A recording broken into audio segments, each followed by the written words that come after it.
తాజా సమాచారం నారాయణ రెడ్డి హత్య వివాదంపై గవర్నర్ కి ఫిర్యాదు చేసిన జగన్ అనంతరం మీడియాతో మాట్లాడుతున్నారు. లైవ్ లో చూద్దాం.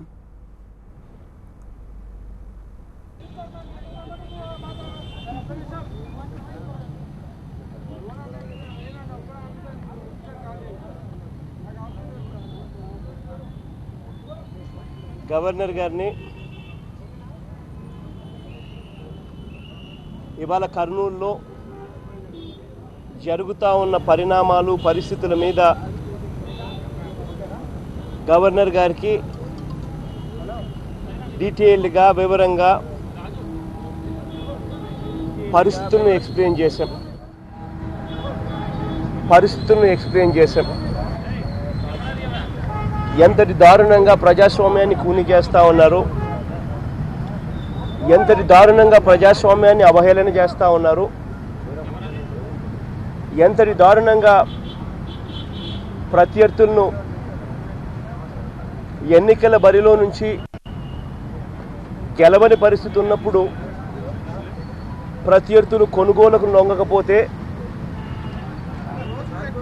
లేదా వీరి ప్రలోభాలకు లొంగకపోతే చివరికి మనిషిని చంపేంత వరకు పోతా ఉన్న ఈ ప్రభుత్వ తీరును, చంద్రబాబు నాయుడు గారి వైఖరిని గవర్నర్ గారి దృష్టికి తీసుకొని వెళ్ళాం.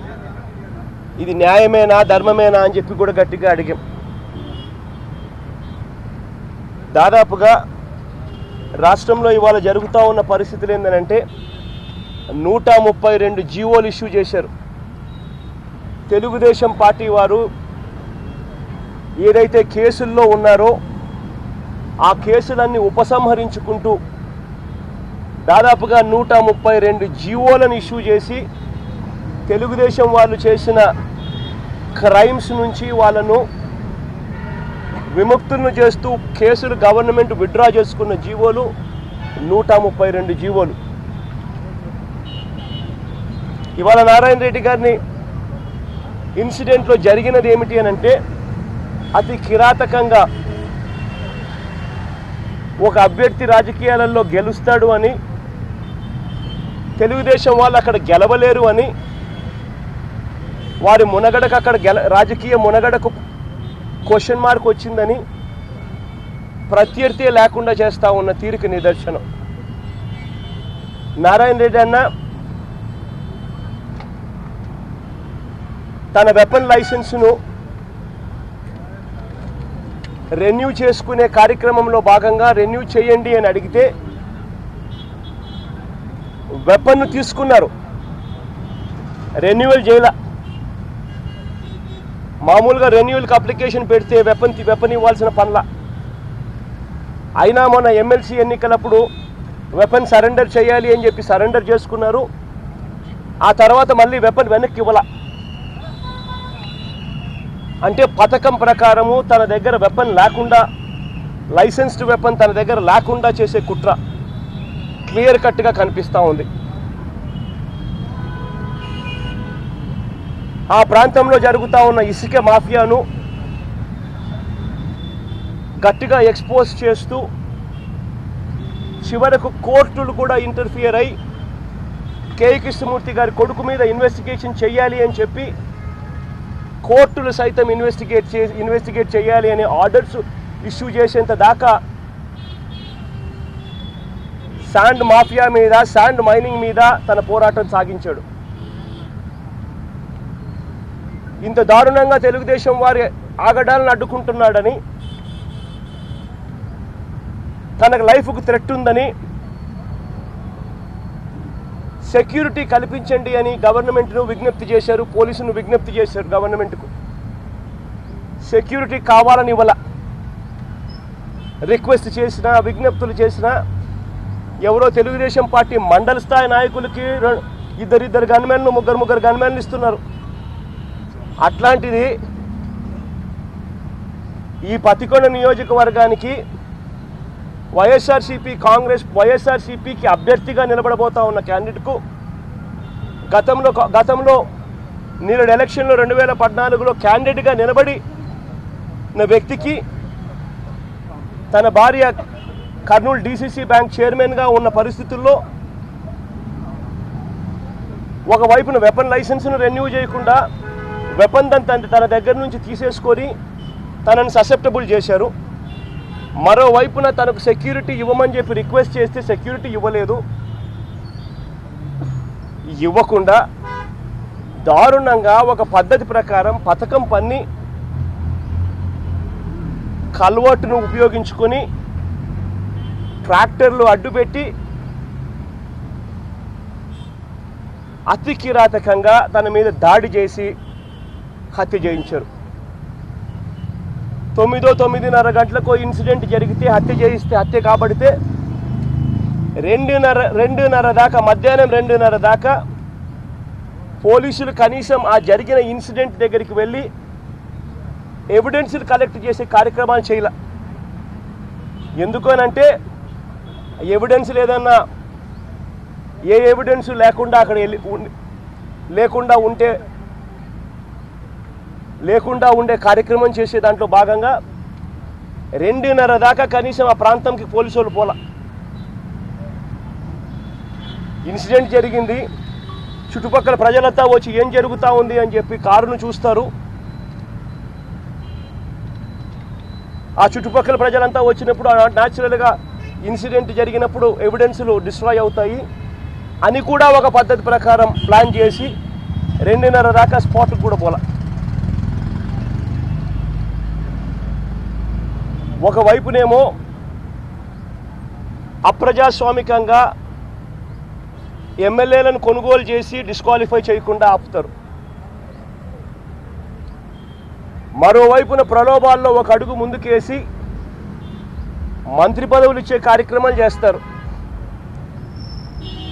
అప్పటికీ కూడా లొంగకపోతే ఏకంగా మనుషులను చంపే స్థాయిలోకి ఈ రాజకీయ వ్యవస్థను చంద్రబాబు నాయుడు గారు దిగజారుస్తూ ఉన్నారు. ఇంతకన్నా కిరాతకం, ఇంతకన్నా దారుణం ఏది ఉండదు. యాక్షన్ తీసుకోవాలి. చంద్రబాబు నాయుడు గారు కుట్రదారుడు. చేసింది కేఈ కృష్ణమూర్తి గారి కాన్స్టిట్యున్సీ. డిప్యూటీ సీఎంగా ఉన్నారు ఆయన. డిప్యూటీ సీఎంగా ఉండి ఆయన పాత్రదారుడు. చంద్రబాబు నాయుడు గారు దాన్ని పరోక్షంగా సహకరిస్తున్న కుట్రదారుడు.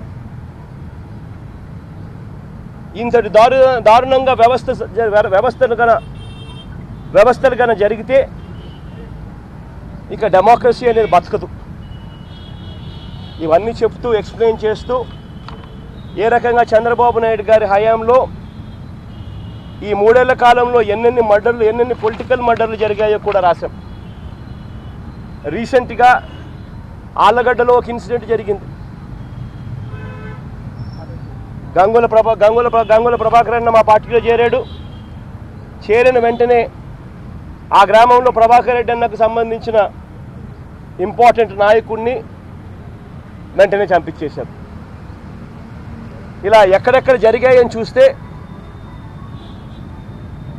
6వ తారీఖు 2017లో ఆళ్లగడ్డ కాన్స్టిట్యున్సీలో YSR party leader Indukuru Prabhakar రెడ్డిని చంపారు. May 6, 2017. December 9, 2016 YSR party leader వేంపల్లెలో మండల్ వైస్ ప్రెసిడెంట్ గజ్జల రామరెడ్డి నా నియోజకవర్గంలో చంపారు. 31 మార్చి 2015 కిష్టపాడు అనంతపురం డిస్ట్రిక్ట్లో కోఆపరేటివ్ ప్రెసిడెంట్ విజయభాస్కర్ రెడ్డి గారిని చంపారు. 29 ఏప్రిల్ 2015 రాఫ్తాడ్లో Anantapuram district senior YSR Congress party leader Sai Prasad రెడ్డిని మర్డర్ చేశారు. అది కూడా ఎంఆర్ఓ ఆఫీస్లో పిలిపించుకొని, ఎంఆర్ఓ ఆఫీస్లోనే మంత్రి గారి constituency. 14 October 2015 Chintakutta village Allagadda constituency YSR Congress party leader Raghav రెడ్డిని దారుణంగా చంపారు. Shri Sambaiah YSR Congress party leader Guntur డిస్టిక్లో చంపారు. 28 October 2014 YSR Congress party leader Boggavarapu వాసును నందిగామ కృష్ణా డిస్టిక్లో దారుణంగా చంపేశారు. 27 November 2014 YSR leader Prabhakar Naidu గారిని పాలకూరు కర్నూలు డిస్టిక్లో దారుణంగా చంపేశారు. 30వ తారీఖు December 2014 Alam Narendra YSR Congress party leader Nellore district దారుణంగా చంపారు. 11 September 2014 Chinnagarlapadu village Guntur district గోవిందరెడ్డిని కిరాతకంగా చంపారు. 14 ఏప్రిల్ 2014 తెనాలిలో YSR Congress party youth wing leader చంపారు. 15 May 2015 Kurnool district YSRCP SCCL president వసంతరావుని చంపారు. ఒకవైపున ప్రలోభాలకు లొంగకపోతే చంపుతా ఉన్నారు, మరోవైపున వాళ్ళ పార్టీ నాయకులు మీద ఉన్న కేసులను జీవోలు ఇష్యూ చేసేసి కేసులను ఉపసంహరించుకుంటా ఉన్నారు. 132 జీవోలు గవర్నమెంట్ వ్యవస్థలను యంత్రాంగాలను ఇంత దారుణంగా ఉపయోగించి వ్యవస్థలను అవహేళన చేస్తూ ఉన్నారు. కానీ ఇదే చంద్రబాబు నాయుడు గారి మీద కేసులు పెట్టి జైలుకు పోవాల్సిన కేసులు, పుష్కరాల్లో 29 మందిని తన షూటింగ్ కోసం చంపాడు. తన షూటింగ్ కోసం పుష్కరాల్లో 29 మంది చనిపోతే ఇంతవరకు కేసులా చంద్రబాబు నాయుడు గారిని జైలుకు పంపే కేసు అది. చిత్తూరులో లేబర్ను 26 మందిని కాల్చి చంపాడు. ఇంతవరకు కేసుల్లా. ఆ కేసులో కూడా చంద్రబాబు నాయుడు గారు జైలుకు పోవాల్సిన కేసు. అడ్డగోలుగా రాష్ట్రంలో ఇసుక మాఫియా, మట్టి మాఫియా, లిక్కర్ మాఫియా, కాంట్రాక్ట్ల మాఫియా, ప్రతి విషయంలో అడ్డగోలు కరప్షన్ నుంచి సంపాదించిన ఈ డబ్బుతో అడ్డగోలుగా తెలంగాణలో ఎమ్మెల్యేలను కొనుగోలు చేస్తూ అడ్డగోలుగా ఆడియో వీడియో టేపులతో దొరికిపోతే కేసుల్లా. ఇవన్నీ చంద్రబాబు నాయుడు గారు జైలుకు పోవాల్సిన కేసులు. చివరికి స్విస్ ఛాలెంజ్ అని ఆ పేరుతో మరో దారుణం చేస్తూ ఉన్నాడు, అది కూడా తను జైలుకు పోవాల్సిన కేసు.